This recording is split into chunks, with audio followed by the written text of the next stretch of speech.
Video করছে আহলে হাদিসের নাম নিয়ে এক হুজুর, হুজুর নামে একটা কলঙ্ক অনেক ছড়িয়েছেন যে শহীদ আবু সাঈদ মুগ্ধ, এরা শহীদ হয়নি, এ কথা বলা হারাম। কারণ শহীদ এই শব্দটা অনেক দামি শব্দ। কোরআনে কারিমে আল্লাহ রাব্বুল আলামিন মানুষের মুখের উপরে নোটিশ জারি করেছেন, ওয়ালা তাকুলু লিমান ইউকতালু ফি সাবিলিল্লাহি আমওয়াত বাল আহয়াউ ওয়ালাকিন লা তাশউরুন। সূরা বাকারার 154 নম্বর আয়াতে আল্লাহ জানিয়েছেন, কথা বলবি না, কেউ এ কথা বলবি না যারা আমি আল্লাহর জন্য জীবন দিয়েছে, যারা মারা গেছে, এ কথা বলবি না। এ কথা বলা নিষেধ। এই নিষেধ তো আমি করলাম নাকি? কে করেছে বলেন তো? একজন দুইজন কেনা, বহু বছর দিয়েছেন। ওয়ালা তাকুলু, কেউ এ কথা বলবেন না। যারা শাহাদাত বরণ করে এই মানুষগুলো মারা গেছে না, এ মানুষগুলো জীবিত, কিন্তু আমরা টের পাই না। মানুষ যেহেতু মুখ দিয়ে কথা বলার পরে আর একটা জায়গা আছে, ধারণার জায়গা, এটা মানুষ অন্তর দিয়ে করে। অন্তরে যেন মানুষ ধারণাও না করে শহীদদের ব্যাপারে। এই জন্য আল্লাহ কোরআনে কারিমে আর একটা নোটিশ দিয়েছে, ওয়ালা তাহসাবান্নাল্লাযীনা কুতিলু ফি সাবিলিল্লাহি আমওয়াতা বাল আহয়াউন ইনদা রাব্বিহিম ইরযাকুন। সূরা আলে ইমরানের 169 নম্বর আয়াতে আছে, আল্লাহ পাক বলেন, ধারণা করবে না কেউ যারা শাহাদাত বরণ করে, যারা মারা গেছে, ধারণা করা যাবে না। বরং মানুষগুলো জীবিত, জিন্দা। জীবিত থাকলে যেহেতু খাবার খাওয়া লাগে, মানুষগুলোকে আমি আল্লাহ নিয়েছি খাওয়াই ধরে বলে সুবহানাল্লাহ। গতকালকে আলেম নাকি মাপ চেয়েছি, ফেসবুকে এসে লাইভে বলেছে আমার ভুল হয়ে গেছে, আমি বুঝতে পারিনি, আমরা ক্ষমা করে দিলাম ওনাকে সহ। যদি কেউ সামনে উল্টা পাল্টা কথা কোন শহীদ নিয়ে বলে, বিশেষ করে দিলাওয়ার হোসেন সাঈদীকে নিয়ে, আপনার খবর আছে, এই লোকটার পাশে আমি ছিলাম। ওনায় মারা গেছে বলেন, কোন সাহসে বলেন ওনাকে মা মেরে ফেলা হয়েছে? ওনাকে যেদিন বের করে নিয়ে যায়, উনি 1 নম্বরে, আমি 4 নম্বর। একদিন দেখা হয়েছিল মুরুদের সাথে, হাসি তার মুখে। কিছুক্ষণ পরে শুনলাম মারা গেছে। মারা গেছে মানে আপনি ইনজেকশন পুশ করে তাকে মেরে ফেলেছে। সুতরাং যারা এই কাজ করেছে তারা জালিম, আর জালিমদের হেদায়েত কামনা করে লাভ নেই, কারণ জালিমদের আমরা হেদায়েত দেয় না। আল্লাহু লা ইয়াহদিল কওমাস যালিমিন। কোন জালিমকে আল্লাহ পথ দেখায় না, দেখাবেও না। ইয়াহদি এটা মজার, এখনো কোন জালিমকে আল্লাহ পথ দেখাচ্ছে না। এই জন্যই তো জালিমরা এত ঝামেলা আছে। পৃথিবীতে যুগে যুগে জালিমদের জন্য কোরআনে কারিমে কোন সুসংবাদ আছে? আনুনাজ্জিলু মিনাল কুরআনি মা হুয়া শিফাআ ওয়া রাহমাতুল লিল মুমিনিন ওয়া লা ইয়াজিদুস যালিমিনা ইল্লা খাসারা। সূরা বানী ইসরাঈলের 82 নম্বর আয়াতে আল্লাহ জানিয়েছেন, এ কোরআন নাযিল করার ধারাবাহিকতায় এমন এমন বিধান আমি আল্লাহ দিয়েছি যেটা মুমিনদের জন্য রোগ মুক্তির কারণ হয়ে দাঁড়ায়। তাদের পারিবারিক রোগ, সামাজিক রোগ, অর্থনৈতিক রোগ, সাংস্কৃতিক রোগ, ধর্মীয় কিছু রোগ আছে। যত রকমের রোগ, বিশেষ করে রাষ্ট্রীয় রোগ এবং আন্তর্জাতিক রোগ, এই দুইটা এখন বেশি চলছে পৃথিবীতে।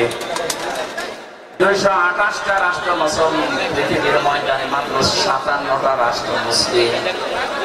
এই 57টা নিয়ে বাকি রাষ্ট্রগুলো সবাই রাষ্ট্রীয় ভাবে ষড়যন্ত্র চালাচ্ছে, চালিয়ে যাচ্ছে। আল্লাহ পাক এই জন্য জানিয়েছেন রাষ্ট্রীয় রোগ।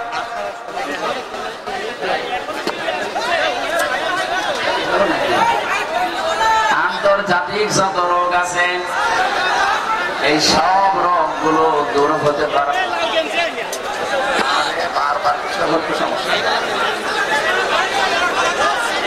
সব রোগ নির্মূল করার জন্য মহান আল্লাহ কোরআনে কারীম ধারাবাহিকভাবে নাযিল করেছেন। কিন্তু জালেম যারা দুনিয়াতে, তাদের জন্য কোরআন শুধু ক্ষতি ছাড়া আর কিছু বৃদ্ধি করে না। বলেন নাউযুবিল্লাহ। এখানে জালেমদের জন্য আমরা হেদায়েত কামনা করি না। মানুষের উপর জুলুম করে, অত্যাচার করে তাদের অধিকারগুলো যারা নষ্ট করেছে, আপনার জন্য দোয়া চাওয়ার দরকার নেই, আর আমরা দোয়া করলেও কবুল হবে। এখানে জালেম যারা আছেন তাদের কপাল পোড়া, দুনিয়াও শেষ আপনাদের, আর আখিরাতেও আপনি আল্লাহর মামলার আসামি। এই পৃথিবীর জালেমেরা, বিশেষ করে জুলুমের শিকার হয়েছে বাংলাদেশের সবচেয়ে বেশি সাতক্ষীরা, চাঁপাইনবাবগঞ্জ, ঝিনাইদহ, এই সমস্ত জেলার মানুষগুলোর সবচেয়ে বেশি মাজলুম। আমরা যেটা মনে করি, কোরআন হাদিস করে যেটা বুঝি, মাজলুম মানুষদেরকে আল্লাহ যদি জান্নাতে দেওয়া আরম্ভ করে, সাতক্ষীরা দিয়ে শুরু হবে বাংলাদেশে। এদের মতো জুলুমের শিকার এই দেশে কেউ হয়নি। ইত্তাকি দাওয়াতাল মাজলুম ফাইন্নাহা লাইসা বাইনাহু ওয়া বাইনাল্লাহি হিজাব। মুসলিম শরীফের হাদিস। নবীজি বলেন, সতর্ক থাকবা, বেঁচে থাকবা মাজলুমের বরদোয়া থেকে। কারণ এরা যদি কিছু বলে, এদের দোয়া আর আল্লাহর মাঝে কোন রকমের পর্দা আল্লাহ রাখে না, সরাসরি কবুল হয়ে যায়। এটা যে 100% সত্য, তার বাস্তব প্রমাণ এই ছোট এই পিসকে হুজুর, এই যে রফিকুল ইসলাম মাদানী, এই ছোট হুজুরটা আমার সাথে প্রথম 2 মাস ছিল। ওনারে রিমান্ড দিয়ে নিয়ে যা করেছিল প্রশাসনের এই লোকগুলো, আমার বলছিল, হুজুর আমারে নিয়ে এই হাতের ছেলেরা 12:30টা 1টার সময় নিয়ে পুরা উলঙ্গ করে আমার হাতে একটা সিগারেট ধরিয়ে অর্ধ উলঙ্গ মেয়ে লোককে আমার পাশে দাঁড় করিয়ে ছবি তুলছে, আর আমার জিনিসপত্র সব মানুষকে দেখাবে। এমনি ছোট মানুষ,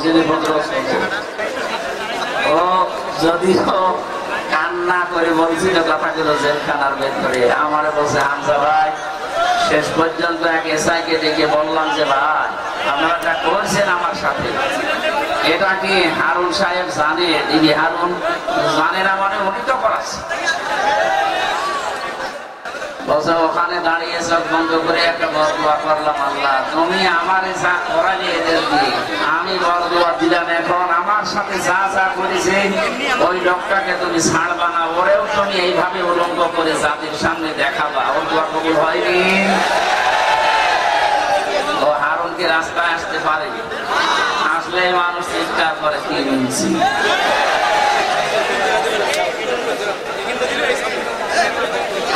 কত অপমান করবে আল্লাহ বলে, আর কত নিচে নামাবে। তার মানে এখান থেকে বুঝলাম নবীজির হাদিস 100 ভাগ কার্যকর অলরেডি হয়ে গেছে। ইত্তাকি দাওয়াতাল মাজলুম। নবীজি বলেছিলেন যে মাজলুমের বরদোয়া থেকে নিজেকে বাঁচিয়ে রাখবা। খুব কঠিন বিষয়টা। এটা গেল ছোট হুজুরের বিষয়। বড় হুজুর দোয়া করেছিল যে বেশি লাফালাফি করলে দিল্লি যে বড় হুজুরের দোয়া সবই কবুল আমরা দেখতে পাচ্ছি। আমাদের হুজুর সেটি হুজুর আছে, আমাদের দোয়া কবুল হবে না। জেলখানায় আমার প্রতিদিনের দোয়া ছিল এই 3 বছর 3.5 বছরে প্রত্যেক দিন এই দোয়াটা করতাম, আল্লাহুম্মা ইন্নী আসআলুকা শাহাদাতান ফি সাবিলিক। বহু মানুষ আমার সামনে নিয়ে ওরা মেরে ফেলছে, বলতাম আল্লাহ তুমি আমারে অন্তত সাধারণ ভাবে মরণ দিও না, মরণ দিলে শাহাদাতের হয়। এখানে শহীদ যারা হয়েছে দেশটাকে দ্বিতীয়বার স্বাধীন করার জন্য, এদেশে কেউ যদি মুখ ফুটে এমনকি অন্তরে ধারণা বশত এই কথা বলে যারা মারা গেছে, আপনার কিন্তু খবর আছে। আপনি কোরআনের বিরুদ্ধে কথা বলেছেন, আল্লাহ বলছেন এই কথা কখনো বলবি না, মুখ দিয়ে অন্তর ধারণাও করবি না। কারণ এরা জীবিত, এমনি আল্লাহর কাছে এরা খাবার খাচ্ছে, দুনিয়ার খাবার না, জান্নাতুল ফেরদাউসের খাবার। জোরে বলে সুবহানাল্লাহ। জালেম যারা আছেন দুনিয়া আখিরাত সব ধ্বংস করে ফেলেছে। আপনি কিন্তু হামজার মামলার আসামি না, যদিও জামাতে ইসলামীর শ্রদ্ধাভাজন আমির ডাক্তার শফিকুর রহমান ঘোষণা গত 20 দিন দিয়েছে, আমরা কারো উপরে জুলুম করব না। কিন্তু জুলুমের শিকার আমাদের ভাই বোনেরা এই 17 বছর হয়েছে, যাদের দ্বারা হয়েছে করেছে তাদের কাউকে আমরা ছাড়বো। এই মিথ্যা মামলা দেওয়া, মিথ্যা সাক্ষ্য দেওয়া, মিথ্যা বিচার করা, এমনকি উপরে থেকে নড়াচড়া করা, কাউকে ছাড় দেওয়া হবে। সাতক্ষীরার ওই সমস্ত জালেমদেরকে আজ আমি আহ্বান জানাচ্ছি, কই আপনারা মাইক কেড়ে নিতেন, আজকে কেড়ে নেন তো।